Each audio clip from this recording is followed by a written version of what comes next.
Salam jumpa kembali anak-anak yang terkasih. Hari ini kita bertemu kembali dalam proses pembelajaran kita di tahun ajaran baru 2020-2021. Baiklah, untuk mengawali kegiatan pembelajaran kita, maka saya mengajak kita semua untuk memulainya dengan berdoa. Marilah berdoa.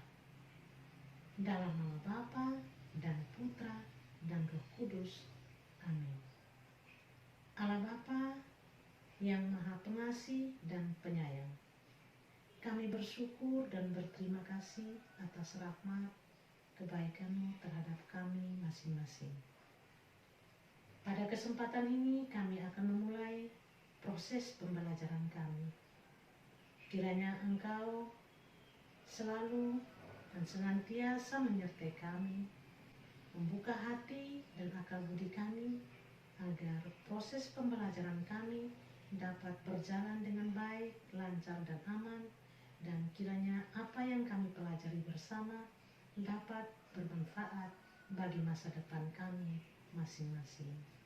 Doa ini kami sampaikan kepadamu lewat perantaraan Kristus Tuhan kami. Amin. Kemuliaan kepada Bapa dan Putra dan Roh Kudus, seperti pada permulaan, sekarang, selalu, dan sepanjang segala abad. Amin. Dalam nama Bapa dan Putra dan Roh Kudus. Amin. Baik, anak-anak yang terkasih, seperti yang Ibu sampaikan tadi, bahwa hari ini pertemuan kita di tahun ajaran baru 2020-2021, kita akan ikuti materi selanjutnya. Tetapi yang Ibu harapkan mudah-mudahan Anda semua bisa mengikuti pembelajaran ini dengan baik, sehingga bisa dipahami dan terutama bermanfaat bagi diri kita, bermanfaat pula bagi masa depan kita. Untuk itu, mari kita ikuti pembelajaran selanjutnya.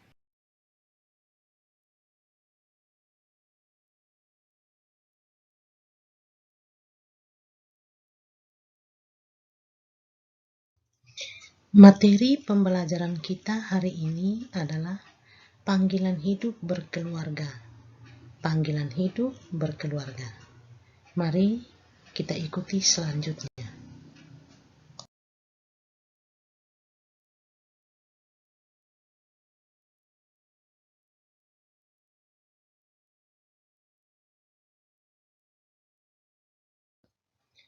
Tujuan pembelajaran ini adalah: 1. Melalui pengalaman hidup, Anda mampu menjelaskan makna hidup manusia. 2. Melalui bacaan kitab suci, Anda dapat menjelaskan arti perkawinan. 3. Melalui ajaran gereja, Anda mampu menjelaskan tujuan, ciri, dan sifat perkawinan. Terakhir, 4. Diharapkan Anda mampu menuliskan sebuah refleksi tentang hidup manusia yang bermakna. Dalam kehidupan bermasyarakat, terdapat berbagai pandangan tentang perkawinan. A. Pandangan tradisional, perkawinan itu adalah ikatan antara laki-laki dan perempuan bersama keluarga besarnya. B. Secara sosial, perkawinan itu adalah persekutuan hidup yang memiliki bentuk, tujuan, dan hubungan khusus menjadi ayah dan ibu. C. Secara hukum, perkawinan itu adalah perjanjian antara laki-laki dan perempuan yang memiliki ketetapan hukum yang mengikat. D. Secara antropologis, perkawinan itu dipandang sebagai persekutuan hidup antara laki-laki dan perempuan berdasarkan cinta, pengungkapan diri manusia sebagai manusia. E. Arti perkawinan Katolik. Perkawinan Katolik sendiri artinya kesepakatan untuk saling melengkapi, saling mendukung, dan membahagiakan dalam seluruh hidup. Yang terakhir, Perkawinan itu sendiri adalah persekutuan hidup antara laki-laki dan perempuan yang memiliki ketetapan hukum, di mana anak adalah mahkota perkawinan.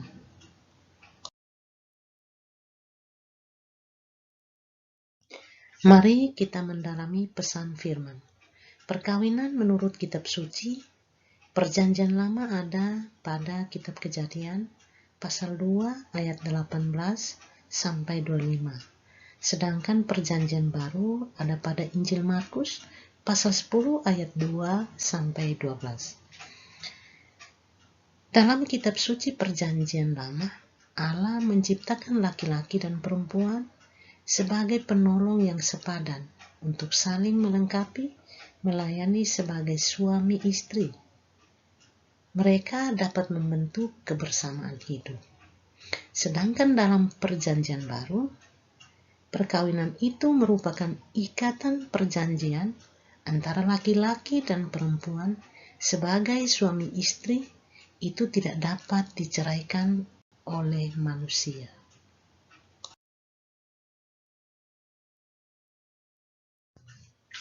Ajaran gereja tentang perkawinan. Perkawinan menurut kitab hukum kanonik dalam kanon 1055 diungkapkan paham dasar tentang perkawinan gerejawi. A. Perkawinan itu sebagai perjanjian, dan gagasan perkawinan sebagai perjanjian ini bersumber pada Konsili Vatikan II Gaudium et Spes artikel 48 yang memang pada gilirannya menimba aspirasi dari kitab suci. B. Perkawinan sebagai perjanjian menunjuk segi simbolik dari hubungan antara Tuhan dengan umatnya dalam Perjanjian Lama, hubungan Yahweh dan Israel. Sedangkan dalam Perjanjian Baru menunjuk pada hubungan Kristus dengan gerejanya. 3. Perkawinan sebagai kebersamaan seluruh hidup dari pria dan wanita, dan kebersamaan seluruh hidup itu dikaitkan dengan cinta kasih. Yang terakhir, perkawinan sebagai sakramen. Hal ini merupakan unsur hakiki. Perkawinan pria dan wanita menjadi tanda cinta Allah kepada ciptaannya dan cinta Kristus kepada gerejanya, yaitu umat Allah sendiri. Ajaran gereja tentang perkawinan menurut Konsili Vatikan II. Dalam Gaudium et Spes artikel 48 dijelaskan bahwa perkawinan itu merupakan kesatuan mesra dalam hidup dan kasih antara pria dan wanita yang merupakan lembaga tetap yang berhadapan dengan masyarakat. Jadi dalam Gaudium et Spes artikel 48 yang ditekankan di sana adalah kesatuan mesra dalam hidup antara pria dan wanita.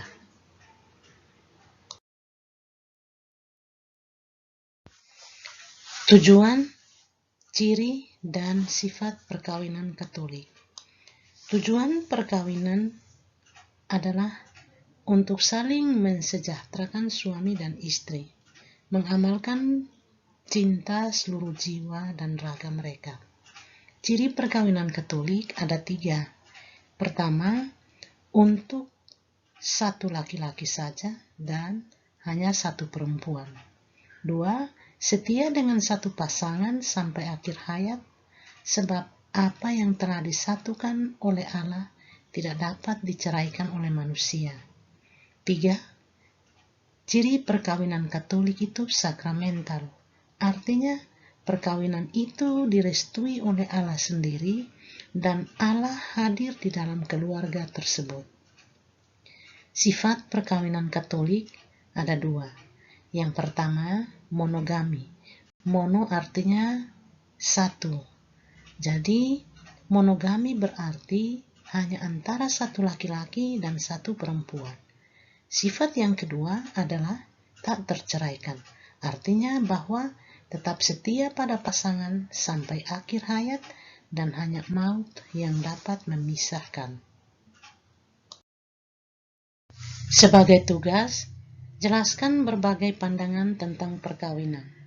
2. Jelaskan arti perkawinan menurut Kitab Suci Perjanjian Lama dan Kitab Suci Perjanjian Baru. 3. Jelaskan tujuan, ciri, dan sifat perkawinan menurut ajaran gereja. Dan yang terakhir, tulislah sebuah refleksi pribadi tentang membangun keluarga Katolik yang dicita-citakan. Anak sekalian, pertemuan kita pada hari ini sudah selesai. Kita tetap semangat untuk belajar dan apa yang telah kita pelajari dapat bermanfaat bagi kita dan untuk masa depan kita. Jangan lupa selalu mengikuti protokol kesehatan, selalu cuci tangan, menggunakan masker, dan jaga jarak. Oke, salam sehat untuk anggota keluarga. Kiranya kita bisa bertemu lagi di pertemuan berikutnya. Saya mengajak kita untuk menutup pertemuan kita dengan doa. Marilah berdoa. Dalam nama Bapa dan Putra dan Roh Kudus. Amin. Allah Bapa yang Maha Baik, kami bersyukur karena Engkau telah menyertai kami dalam pembelajaran hari ini. Semoga apa yang telah kami pelajari dapat bermanfaat bagi diri kami dan masa depan kami masing-masing. Tuntunlah kami untuk kegiatan kami selanjutnya.